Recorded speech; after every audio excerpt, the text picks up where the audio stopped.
The chair was the joke. I was 25, a junior archivist who measured her whole life in careful inches, and the chair belonged to the woman who owned the house I rented a room in. Her name was Sabine.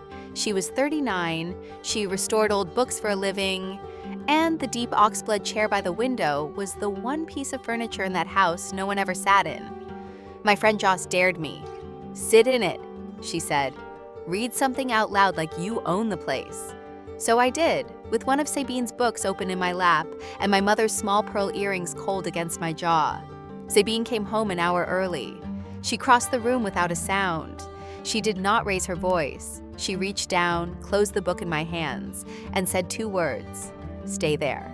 I spent the next 4 months living inside those 2 words. Welcome, everyone! Don't forget to subscribe to the channel.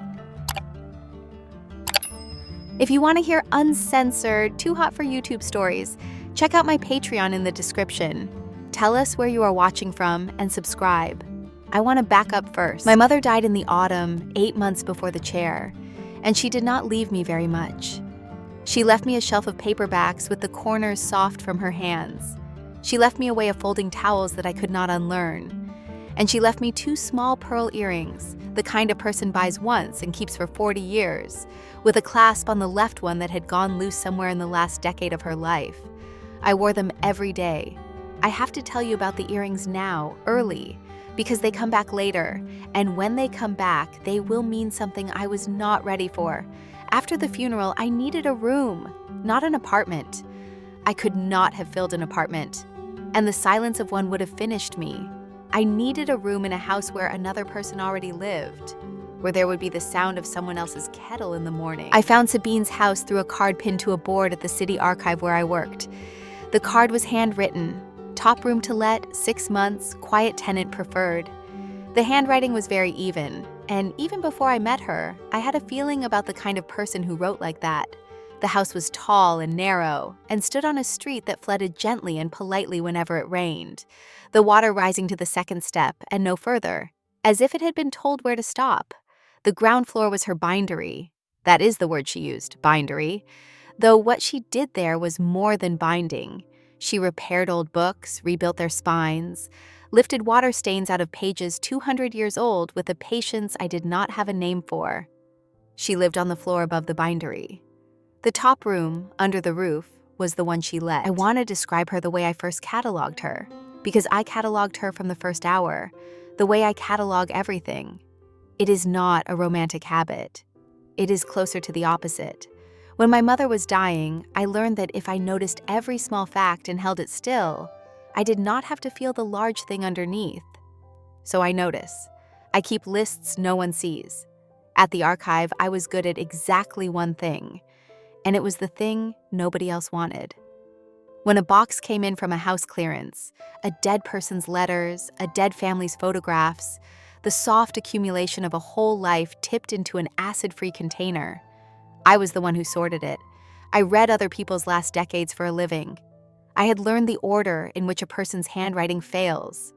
I had learned that you can tell from one drawer of letters the exact year a marriage went quiet, and that no one left in the family ever can. I was 25 and I had a particular professional closeness to endings, and I had told myself it made me wise about them.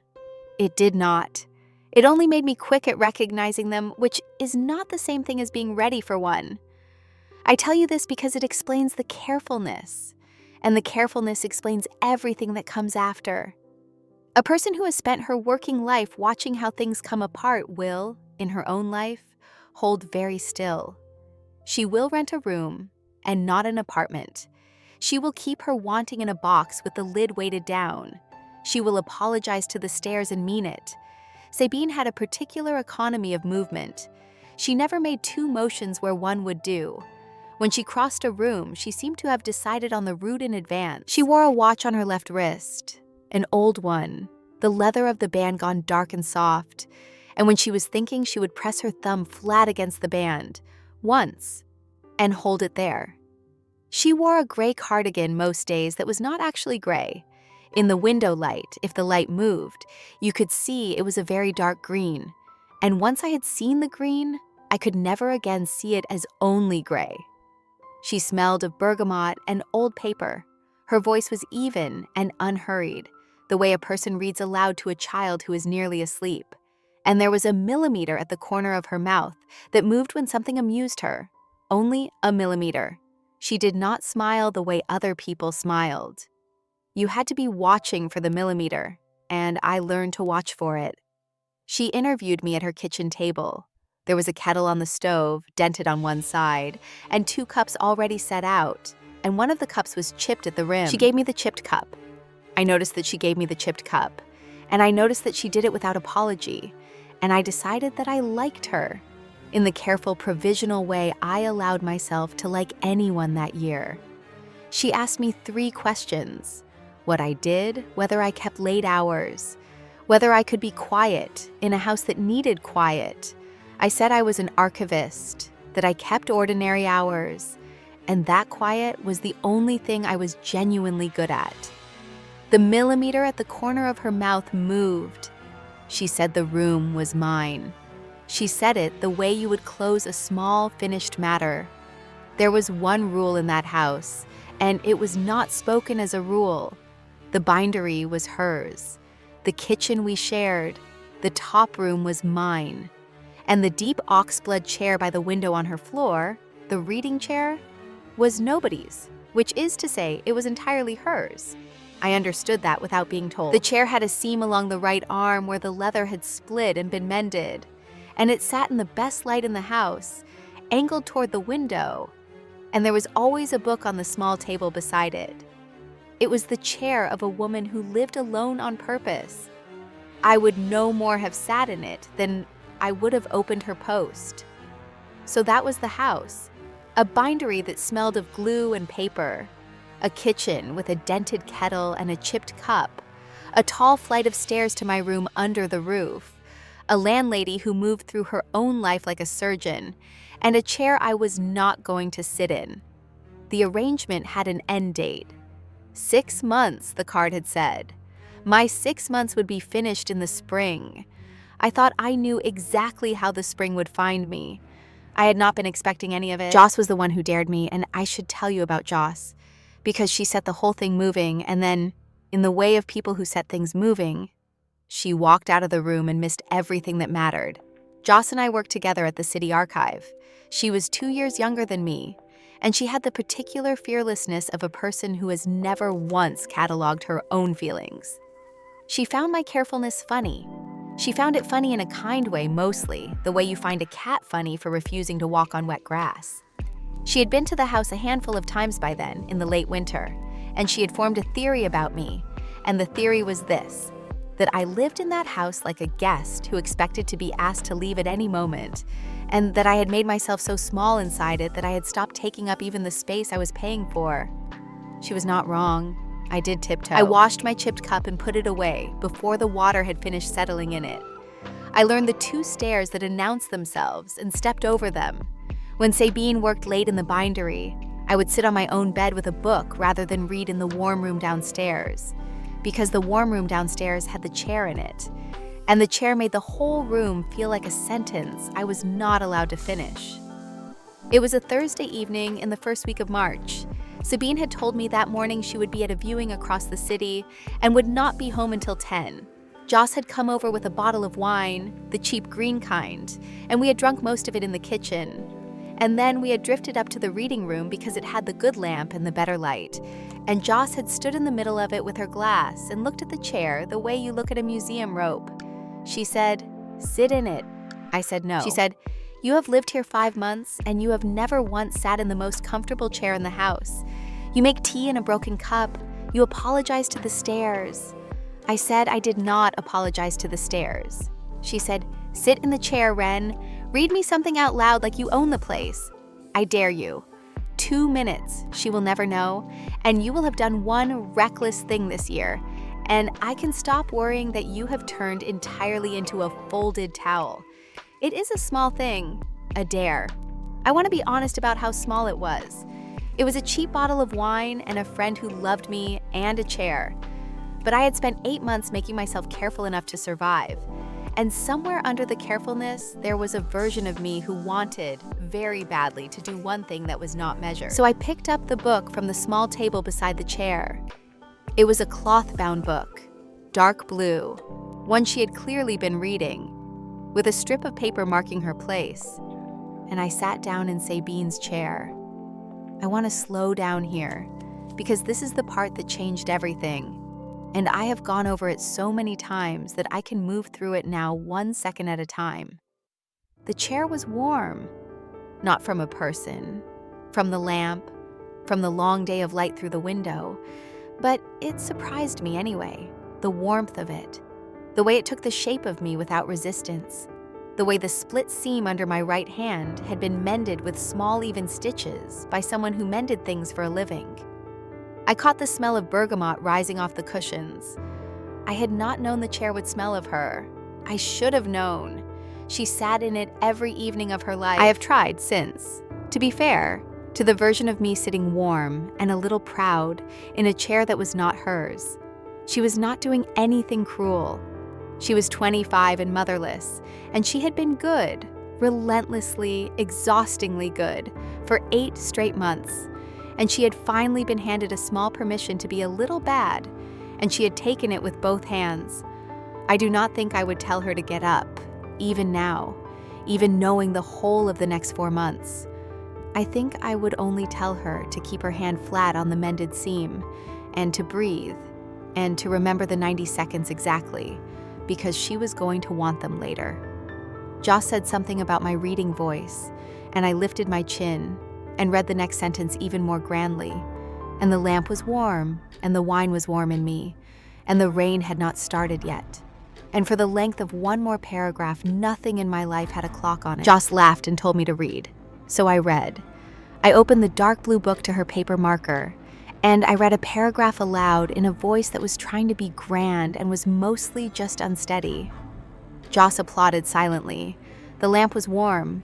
For about 90 seconds, I was a person who did reckless things, and it felt, I will admit it, wonderful. And then the front door opened downstairs. It was 9, not 10. I have never learned why she came home an hour early that night. I have wondered whether it would have been better if she had not, and I have decided, every single time, that it would not have been better. But at the time, sitting in her chair with her book open to her place and her wine warm in my blood, the sound of that door was the worst sound I had ever heard. Joss mouthed a word and went very still. We listened to Sabine's feet on the stairs. She had a particular weight to her step, even and unhurried, the same economy she brought to everything. And the unhurriedness of it was almost the worst part. She was not rushing, because she did not yet know there was anything to rush toward. I did not get up. I have asked myself about this for 4 months. There was time. There was enough time, in the seconds between the front door and the top of the stairs, for me to stand, to put the book back, to be standing innocently by the window when she came in. Joss clearly expected me to. She had already stepped back toward the doorway, putting distance between herself and the scene of the crime. But I did not get up. I sat in the chair, with the book open in my lap, and I have thought about this very carefully. I think it was because some part of me had decided that if I was going to do one reckless thing this year, I was not going to do it, and then immediately undo it. I was not going to be caught mid-apology, so I stayed where I was, and I kept my hand flat on the mended seam, and I waited. Sabine came into the room. She saw Joss first by the door, and then she saw me in her chair, and she stopped. Not dramatically. She simply stopped, the way she did everything, with a clean economy, all motion finished at once. Her eyes went to the book in my lap, the dark blue book open to her marker. I watched her take in the whole arrangement of it. The lamp, the wine glasses, the friend by the door, the tenant in the chair. And I watched her understand it completely, in about 2 seconds, the way she understood everything. Joss said something quick and apologetic about the wine and the time, and how it was entirely her idea. And Sabine said, "Of course, no harm," in the mild voice she used for small finished matters. And Joss took that as her exit and went down the stairs and out. And the front door shut. And then it was the two of us in the warm room and the lamp and the chair. I started to get up. Sabine crossed the room. She did not hurry. She came to stand beside the chair, and she looked down at the book open in my lap, and she reached out with her left hand. I saw the watch, the dark soft band, and she closed the book, gently. She closed it on my hands, her fingers over mine for the length of one breath, and she took her thumb and pressed it flat against the watch band. Once, the way she did when she was deciding something, and she said, "Stay there." The room was very quiet. I stayed there. Neither of us said anything else that night that I would call important. She asked if there was wine left, and I said a little, and she said good, and poured the last of it into the chipped cup, which she kept. And I went up to my room under the roof and lay on my bed with my mother's earrings still in, and my heart going like a clock that had been shaken. But the next morning we had the conversation, and I need to tell you about the next morning properly, because it is where I did the thing I am most proud of in this whole story. And it did not look like anything at all. I came down at 7. She was already in the kitchen. The kettle had just boiled. There were 2 cups set out on the table, and one of them was the chipped cup, and it was at my place, at the chair I always took, the one nearest the window. I want to be clear about how long it took me to understand what I was seeing. It took me weeks. That morning, I only thought, she has set the chipped cup at my place. It was months before I let myself understand that she had been setting the chipped cup at my place every morning for 5 months, that she had given me the chipped cup at the interview, not as a small carelessness, but as a small claim, that I had been cataloged by her long before I ever thought to catalog her. But that morning, I only sat down at my place in front of my cup, and I made myself say the thing I had come downstairs to say. I said, "I want to say something first, before you say anything." She was standing by the stove. She turned, and she put her thumb to the watch band, and she waited. She was very good at waiting. I have never met anyone who could do nothing with such complete attention. I said, "I sat in your chair." It was a stupid dare, and I am not going to pretend Joss made me because I am 25 and nobody makes me do anything. I sat in it because I wanted to, for 90 seconds, to be a person who is not careful, and then you came home, and you said, "Stay there," and I do not know what that was. So I am going to ask you a plain question, and I would like a plain answer because I cannot live in a house where I am guessing. She said, "Ask it." I said, "Do you want me to find another room?" I had practiced that sentence on the stairs. I had practiced it because it was the sentence that gave her the easy exit. Because if what had happened in the chair was only a strange small embarrassment, she could take that question and say yes, kindly, and I would be gone in 2 weeks, and neither of us would ever have to hold the other thing, the thing with no name, up to the light. I gave her the exit on purpose. I have learned that you find out what something is by how willing you are to lose it, and you find out what another person wants by handing them, openly, the door. She did not take the door. She crossed the kitchen. She picked up the kettle and filled my cup first, the chipped one, and then her own, and she set the kettle down, and she said, "No, I do not want you to find another room." I said, "Then I need to understand the chair." And she said the longest thing I ever heard her say in a single breath, which was still not very long. She said, "The chair is the best seat in the house. I have sat in it alone every evening for 11 years. Last night I came up the stairs, and there was someone in it, and the someone was you, and I found that I did not want you to get up. That is the entire size of it. I am not going to make it larger than it is, and I am not going to pretend it is smaller." I said, "Okay." She said, "Okay." I said, "Then here is my condition because I have one. I will not be a guest in this house for the rest of my 6 months. I have been a guest in it for 5, and I have apologized to the stairs, and I am finished with that. If I am going to stay, I am going to live here. I am going to read in the good light. And the chair, I will sit in the chair when you are not in it, and when you are in it, I will not. And we will not make either of those things into a performance.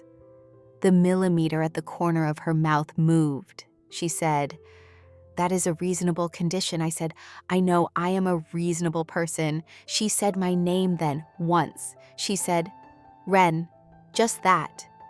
And I learned that morning what her saying a name on its own could do, that she used names the way other people used punctuation, rarely, and that when she set my name down by itself in the air, it landed with a weight that no sentence around it could have carried. I want to be honest about what the line actually was, because from the outside, it can sound like a sad arrangement. Two women agreeing over tea, not to. It was not it. The line was the most hopeful object in that house. A line is only worth drawing between two people who both already know that they would. Otherwise, you do not fence a field that nothing is leaning toward. We drew the line that morning precisely because we both understood, without once saying it, that there was something on each side of it tilting toward the other, and that we were going to be the kind of people who got to set the speed of their own lives, instead of letting a dare and a bottle of cheap green wine set it for them. The line was not a no. The line was a not yet, written in a hand even enough to trust. And there was the deadline underneath all of it. The 6 months, the spring, the date on the card. But I did not let myself look at the deadline that morning. I had a great deal of practice not looking at deadlines. I had watched my mother's every single day for a year, by the careful daily method of not looking at it.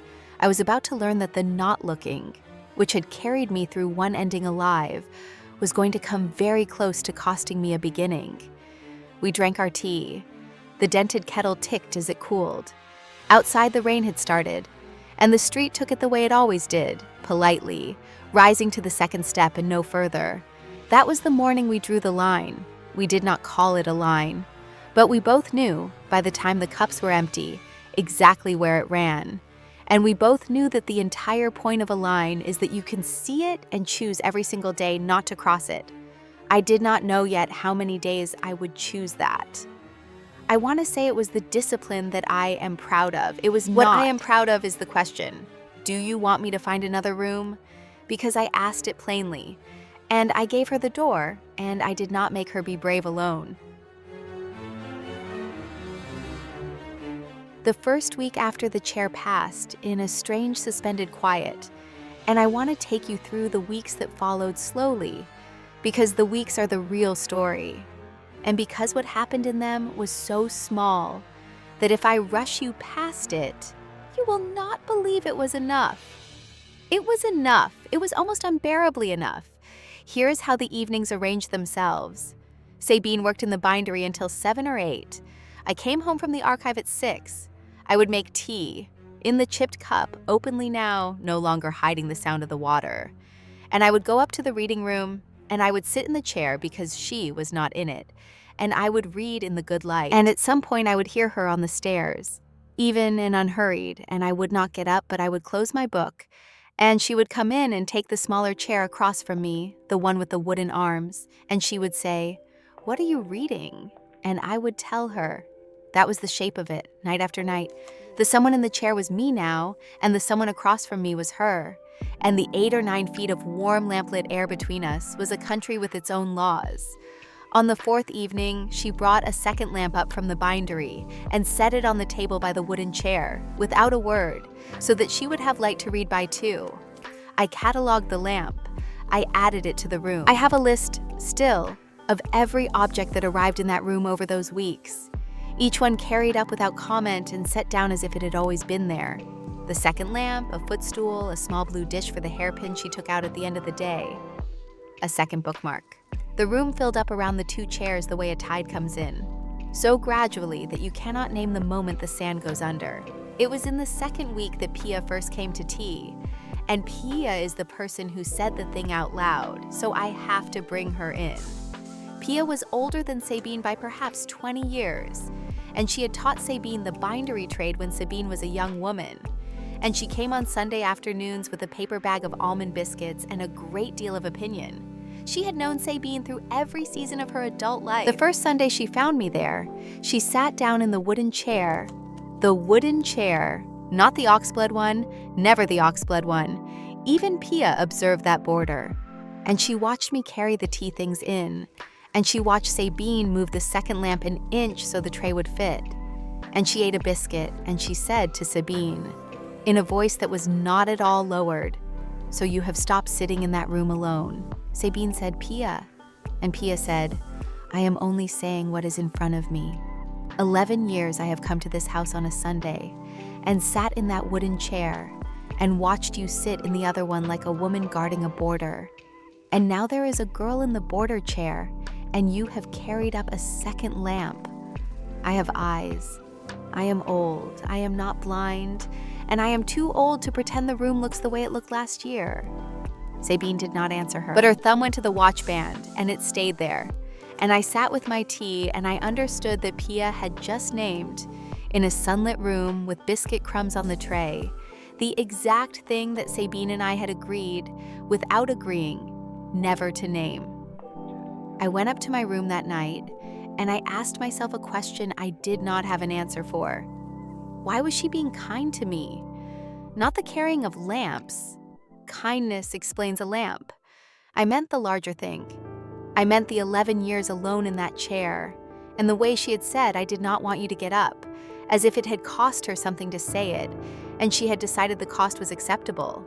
People are not usually willing to pay for things they have only just noticed they want, which meant she had wanted it for longer than just noticing, which meant I had been walking up and down those stairs for 5 months, being looked at by someone who never once let me catch her doing it. I lay there with my mother's earrings in my hand, turning them, the loose clasp on the left one clicking, and I thought, how long had she known? And I did not sleep well. And the not sleeping was not unhappiness. I want to be precise about that. It was the opposite of unhappiness. It was just very large, and I had nowhere to put it yet. The third week, she taught me something in the bindery, and that evening is the one I take out and look at most often, because it is the evening I understood what the rest of the spring was going to cost me.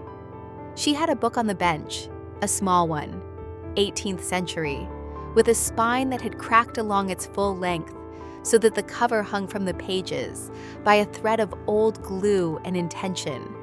She asked me, after supper, if I wanted to see how a spine was lifted. I said yes before I had finished hearing the question. The bindery at night was the warmest room in the house. She had a low lamp over the bench, and the smell of paste and paper, and, under it, always, the bergamot. She stood me at the bench in front of the broken book, and she stood behind me, and a little to the side, and she put her hands over mine to show me the pressure. That was the word she used. Pressure, the amount of it, the patience of it. And for the length of that lesson, her hands were over my hands, and her voice was at my ear, even and unhurried, telling me when to lift and when to wait. We did not touch in any way that I could have described to Pia. Her hands were over my hands, because that is how the lesson worked. But I caught the warm, clean line of her arm along mine, and I caught the bergamot, and I caught the watch on her left wrist resting against the back of my hand, the leather of the band soft and warm, and I stood very still inside all of it. And I lifted the spine of an 18th century book 1 millimeter at a time, and I understood with total clarity that I was in a great deal of trouble. When the spine was lifted, she stepped back. She always stepped back. That was the whole architecture of those weeks. She would come exactly as close as the task required, and not 1 degree closer. And then she would step back cleanly, and the stepping back was not coldness. I want to be very clear that it was never coldness. It was respect for the line. She had agreed to the line in the kitchen the same as I had, and she held it the way she held everything, with that surgical, unhurried discipline. And the holding of it was, I came to understand, the most romantic thing anyone had ever done in my presence. Anyone can cross a line. It takes a particular and serious person to stand at one, every night, close enough to feel the warmth coming off the other side, and choose it. That night I wrote nothing in my lists. I lay in my room and I let myself, for once, not catalog. I let the evening stay one large, unmeasured thing. And just before I slept, I heard her on the stairs, going up to her own floor, even and unhurried, and I heard her stop outside my door. Not knock, just stop, for the length of a breath, the way she had stopped in the kitchen doorway with her thumb on the watch band, and then go on. I lay awake a long time after that. There was something she did not yet know, which was that I had heard her stop, and there was something I did not yet know, which was how much longer either of us could do this. The rain came in earnest in the second week of April, 3 full days of it, and on the worst night, the street did the thing I had never once seen it do. It rose past the second step. I came down from my room to watch it through the front window, the water standing dark and patient in the lamplight, holding at the third step now, deciding, and I found Sabine already there, in the reading room, with both lamps lit against the early dark. She had a blanket over the arm of the oxblood chair that had not been there the night before.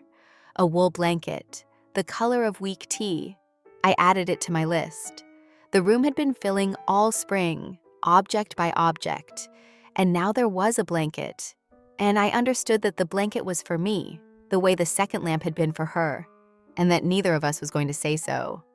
She asked if the flooding frightened me. I said no. I said I had grown up in a house that took on water, and I had learned young that some kinds of rising are only weather, and you wait them out, and they recede. She looked at me for a moment when I said that, longer than her usual moment, and I heard the second meaning arrive in the room a beat after the first one, and I did not take it back. She said, "Sit down, I will read to you until it stops." So I sat in the oxblood chair, with the weak tea blanket over my knees, and she sat in the wooden chair, with the dark blue book, and she read to me for an hour, while the street held its flood at the third step. And I want to tell you about her voice, because I had cataloged it as even and unhurried back in the first week.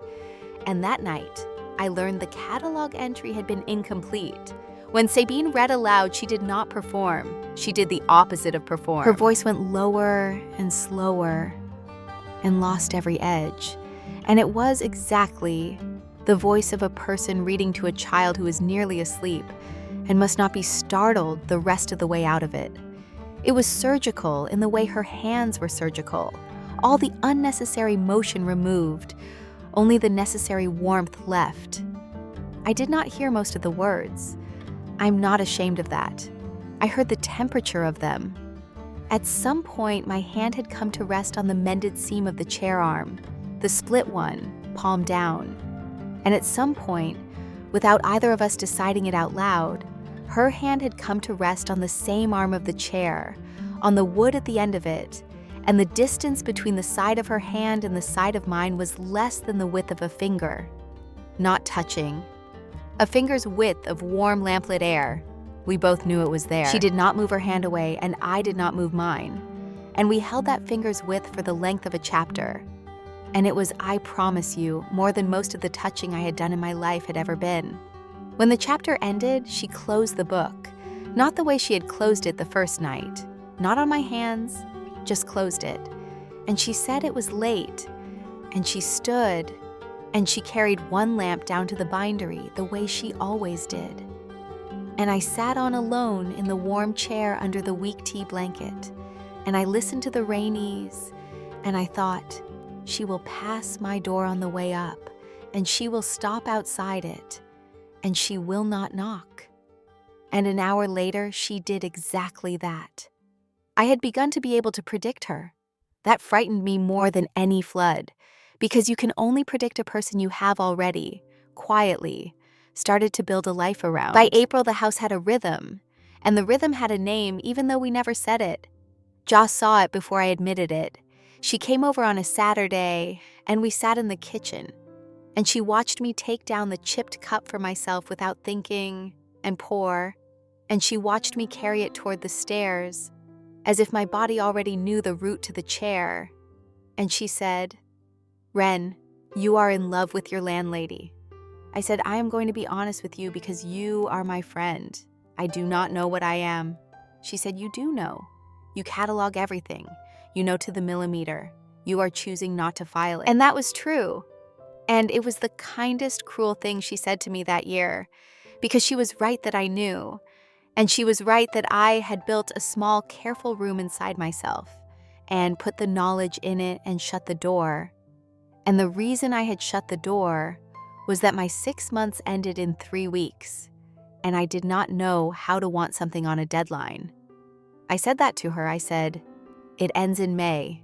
The room, the arrangement." The card on the archive board said 6 months, and the 6 months end in May. And I have not let myself want anything that has an end date printed on it, not since my mother, and I do not know how to start. Joss did not have an answer. She was not the kind of friend who had answers. But she reached across the kitchen table, and she held my wrist for a moment, over the place where a watch would sit if I wore one, and she said, "You should find out what it is before May decides for you." And then she let go. And we did not talk about it again, and that was, in its way, exactly the right amount. On the 3rd Tuesday of April, a box came into the archive that nearly finished me. And I have to tell you about it because of what Sabine did that night, and because what she did that night is the reason I trusted her 3 weeks later when it mattered. The box was an ordinary house clearance, an old woman, no surviving family, a flat being emptied. I had sorted 200 boxes like it. But this one had, near the bottom, a particular thing, a way the woman had folded her good tablecloths, a precise architectural fold, corners squared, and it was, to the centimeter, my mother's fold, the one I could not unlearn, and I sat on the floor of the archive store, with a dead stranger's tablecloth in my hands, and the whole 8 months I had been so carefully holding still came loose at once. I did not let anyone see it. I am very good at not letting anyone see it. I squared the fold and finished the box and rode home in the rain with my face arranged. And I came in the front door of the tall, narrow house, intending to go straight up to my room and be undone privately and correctly, the way I had been undone privately and correctly since the autumn. Sabine was in the kitchen. She looked at me once. That was all it took. One look. From a woman who had been cataloging me since before I knew I was a thing being cataloged. And she knew, and she did not ask, because she understood that a question would have made me build the face again. She did 3 things, in her economy, with no waste. She took down the chipped cup. She filled it and set it at my place. And she said, not as a question, "You will sit in the chair tonight, and I will sit with you. And you do not have to say a single word about it." I sat in the chair. She sat in the wooden one. I did not say a single word about it. I drank the tea from the chipped cup, and I let my face come apart in the lamplight in front of one other living person for the first time since the funeral. And she did not reach for me, and she did not tell me it would be all right, and she did not name my mother. She simply stayed, 8 feet away, with her whole attention turned toward me, the way it turned toward a cracked spine, present and unhurried and certain, holding the room steady so that I could be the thing that came apart in it. At one point, only once, she pressed her thumb flat to the watch band and looked at the small distance between us as if she were calculating it, the way she calculated pressure at the bench. And I watched her decide, visibly, not to cross it.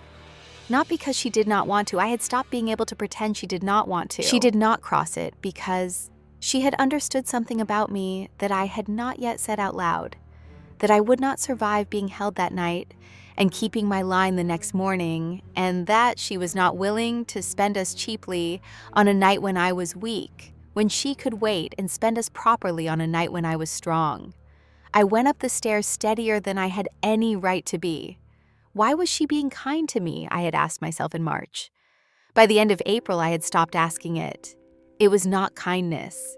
She had told me herself it was not kindness, and I had not believed her yet, but I was beginning to. It was something with far better posture than kindness. It was a person deciding every single evening exactly what I was worth, and never once getting the figure wrong. I have to tell you about the earrings now. It was the last week of April. I had worn my mother's pearl earrings every day for 8 months, and the clasp on the left one had been loose the whole time.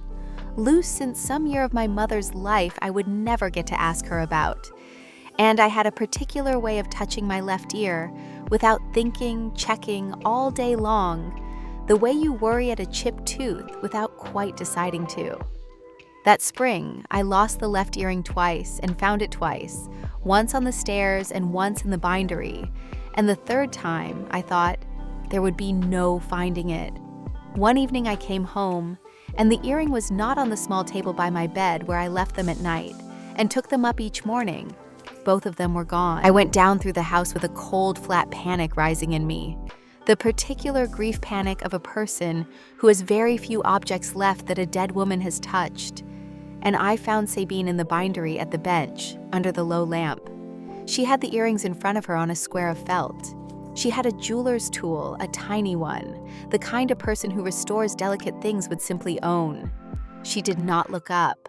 She said, "The clasp on the left one. It has been opening. I have watched you check it 40 times a day for 8 months." She said it the way she said everything, evenly, with no weight laid on it at all. And she bent back over the felt, and with the same patience she gave to a 200-year-old spine, she closed the clasp of my mother's earring so that it would not open again.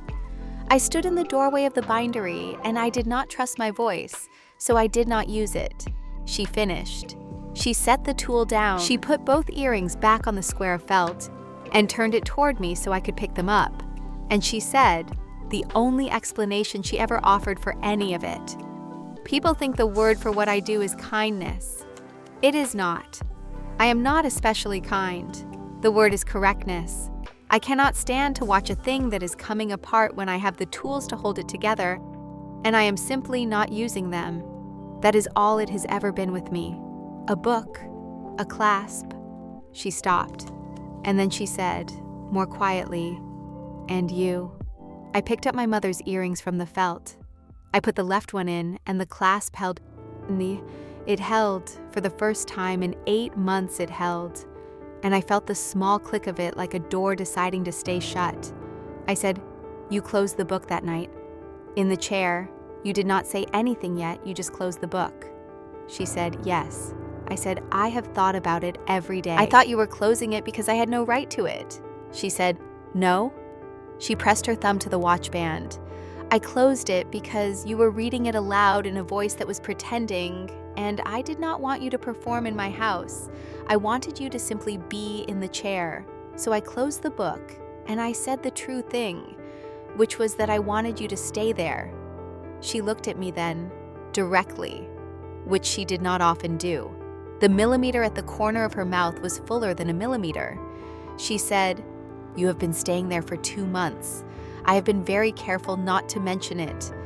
The bindery was very quiet.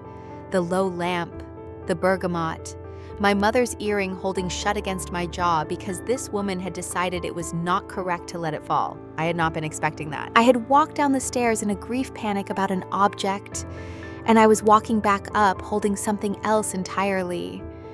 And I did not have a list long enough for it. And for once, I did not want one. 3 days later, the letter came, and the letter is the part of the story where the slow, careful country I had been living in suddenly had a clock in every room. It came to the archive, not the house. It was from a national institute in a city 400 miles away, and it offered me a fellowship, a 2-year fellowship in archival conservation, the exact work I had spent my whole small, careful life pointing myself toward, the work my mother had been proud of me for in the last clear conversation we had. It was the thing I would have called a year before, the only future I wanted. 2 years, funded, in another city, beginning the second week of May. The second week of May. The same week my room in Sabine's house came empty by the terms of a handwritten card. I read the letter 4 times at my desk. Joss read it over my shoulder and went very quiet, which for Joss was a kind of alarm. She said, "That is everything you ever said you wanted." And then she said, "And it starts the week you have to be out of the house." And then she did not say anything else, because there was nothing else that was hers to say. I did not tell Sabine that night. I sat in the chair, and she sat in the wooden chair across the warm air, and she asked what I was reading, and I told her. and the letter was folded in my pocket the entire time, and I said nothing.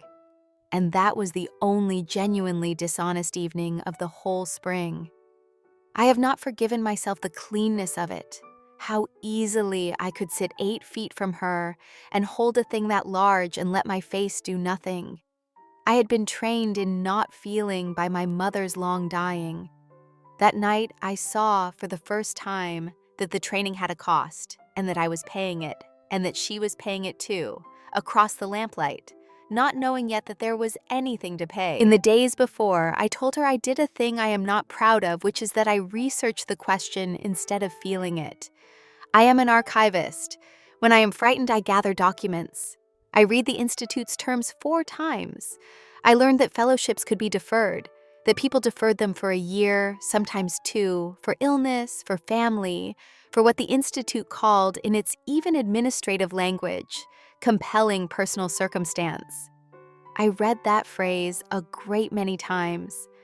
I sat at my desk and turned my mother's earring with the loose clasp and asked myself whether a person could be a circumstance, and whether a held finger's width of lamplit air could be called compelling, and whether I had the particular nerve it would take to write those words on a form and sign my name beneath them.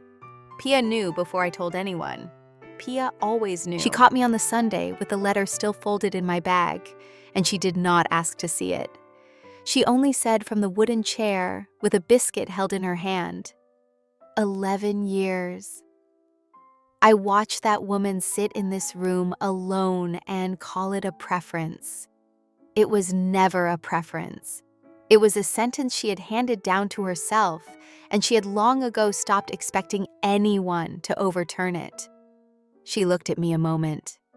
So, if you are carrying a thing in that bag that takes you 400 miles away in May, I would like you to be very honest with yourself, very early, about whether you are taking it because you want the work, or because leaving is the version of all this where nobody ever has to be the one who asked. I did not answer her, but I went up to my room that night and did not stop at the chair, and I think that was the night I actually decided, although it took 3 more days to find the courage to have decided it out loud. I told her the next evening because I could not do a second night of it. I came up to the reading room and I did not sit in the chair. I stood by the window. She came in and saw that I was standing, and she did not sit down either. She put her thumb to the watch band and she waited, the way she waited, with her whole attention. I took the letter out of my pocket and I told her what it was. The Institute, the fellowship, 2 years, the work I had always said I wanted, the second week of May. I watched her receive it. She did it the way she did everything, with no waste, all the motion finishing at once, but I had been cataloging her for 7 months by then, and I saw the cost of it cross her, one time, at the corner of her mouth, the millimeter going the wrong way, and then I saw her put it away. She said, "That is the work you have always wanted." I said, "Yes." She said, "Then you should take it." And here is the moment. I want to slow all the way down for this moment, because everything I am in this story comes down to what I did with the next 30 seconds. And what I did was refuse the easy version of being good.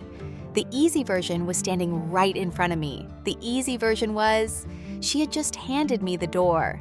She had said you should take it the way I had once said, "Do you want me to find another room?" She had given me the clean exit, the one where I get to leave for the noblest possible reason, my career, my mother's pride, the future I had always named. I could have taken that door. I could have said, "Yes, you are right," and gone to the other city in May and been a person who did the correct, ambitious, understandable thing, and I would have been able to tell the story for the rest of my life as a story about a sacrifice. But I had learned something from her. Across all those held evenings, I had learned that handing someone a door is only generous if you are also willing to say plainly which side of it you want to be standing on. She had not done the cowardly thing in the kitchen in March. She had not taken my door. She had crossed the floor and filled my cup and said the true size of it out loud. And I was not going to do the cowardly thing now and let my career carry a feeling out of the room so that neither of us had to hold it. So I did not take the door. I said, I want to say something first, and I would like you not to step back while I say it. You always step back. You have been stepping back since March, and I have loved you for the discipline of it. But I am asking you, for the length of this one sentence, to stand exactly where you are.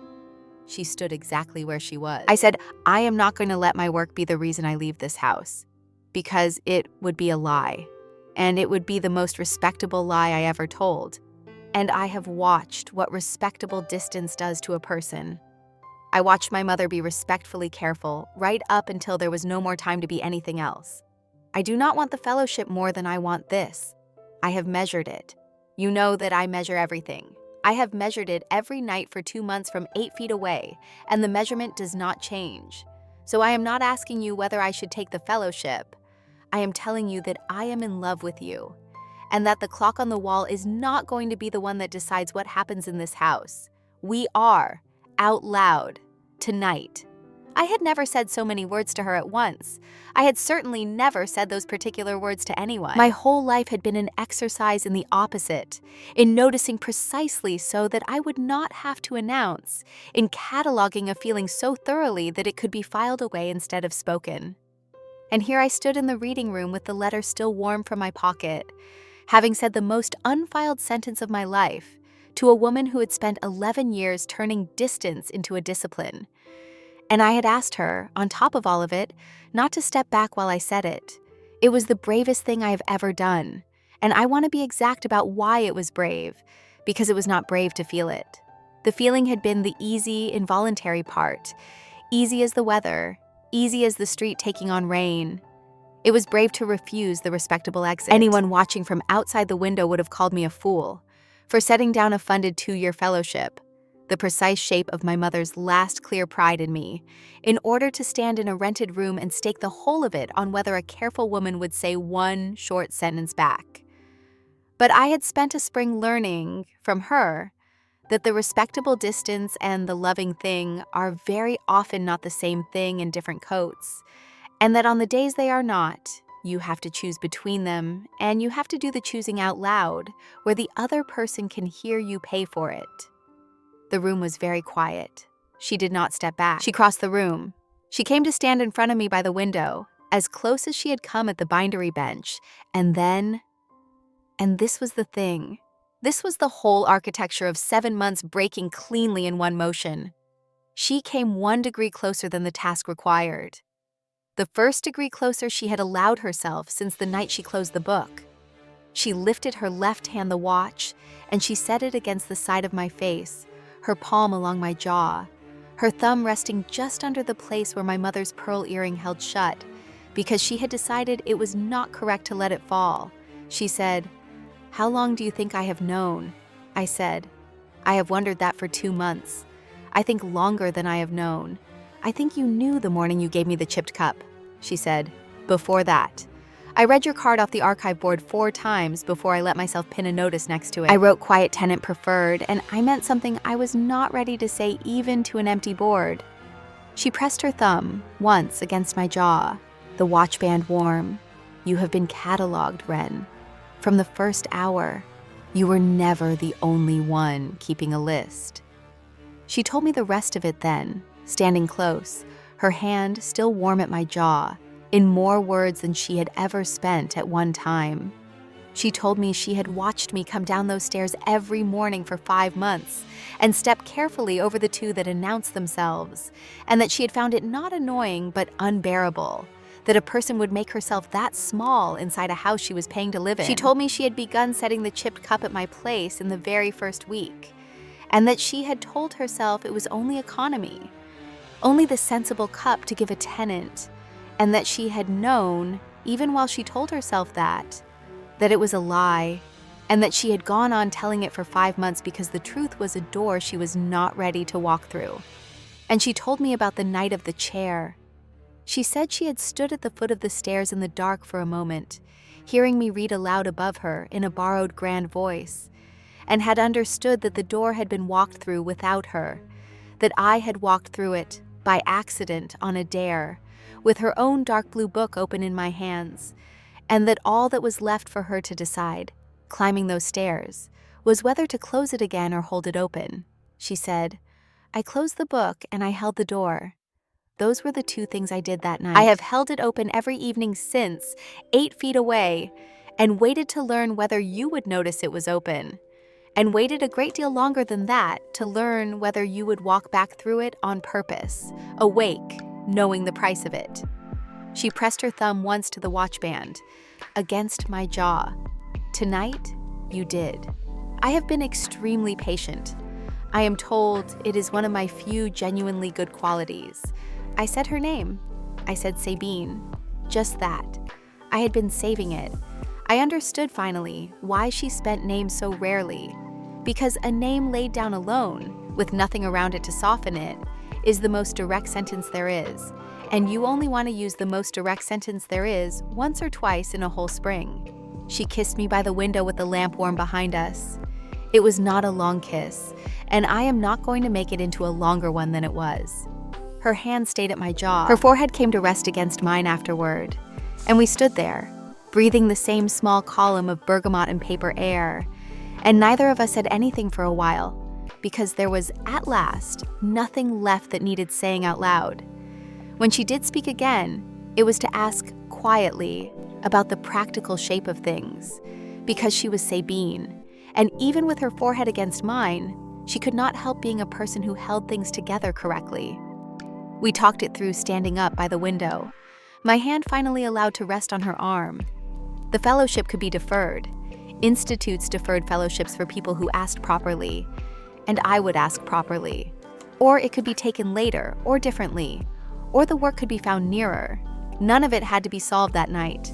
What had to be solved that night had been solved the moment I refused the respectable door. She said, "You understand that I am not going to be easy. 11 years in that chair alone. I have edges." I said, "I have cataloged every one of them."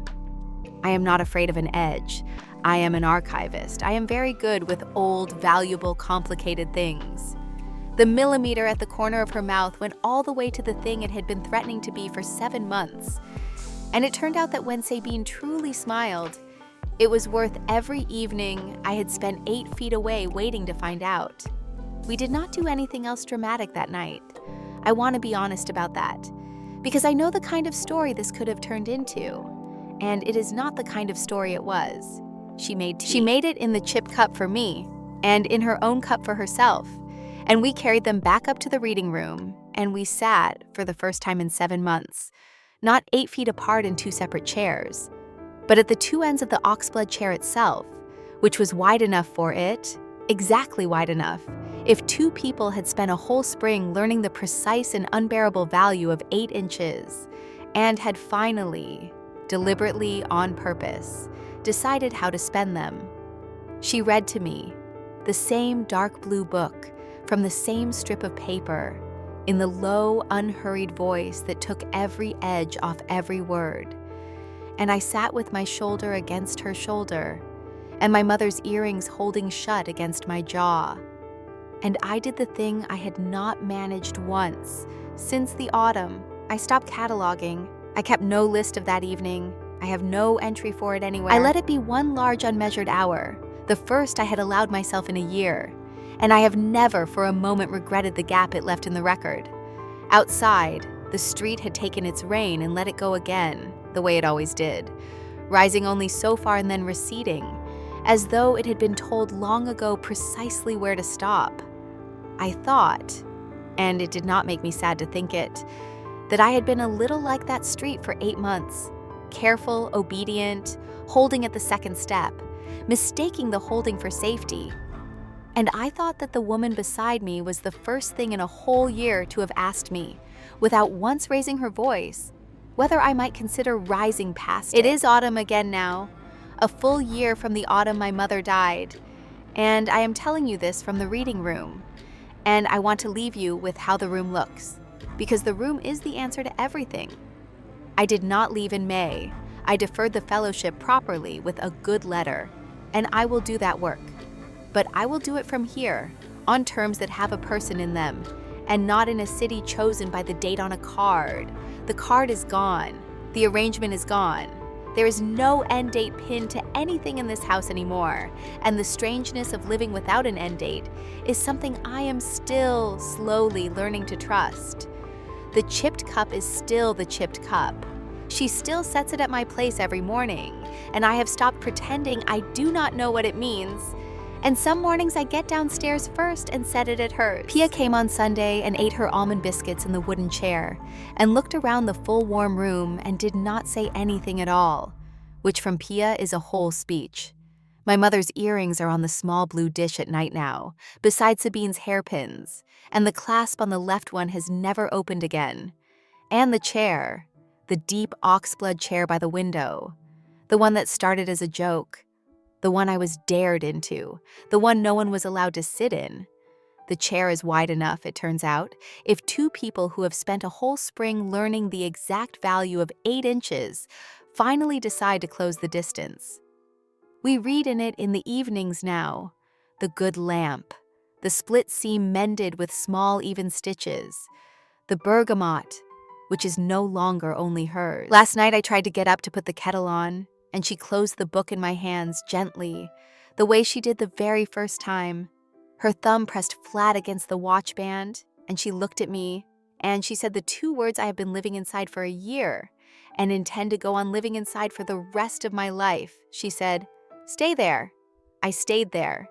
200 Onyela Hazuro Luncha SRTY at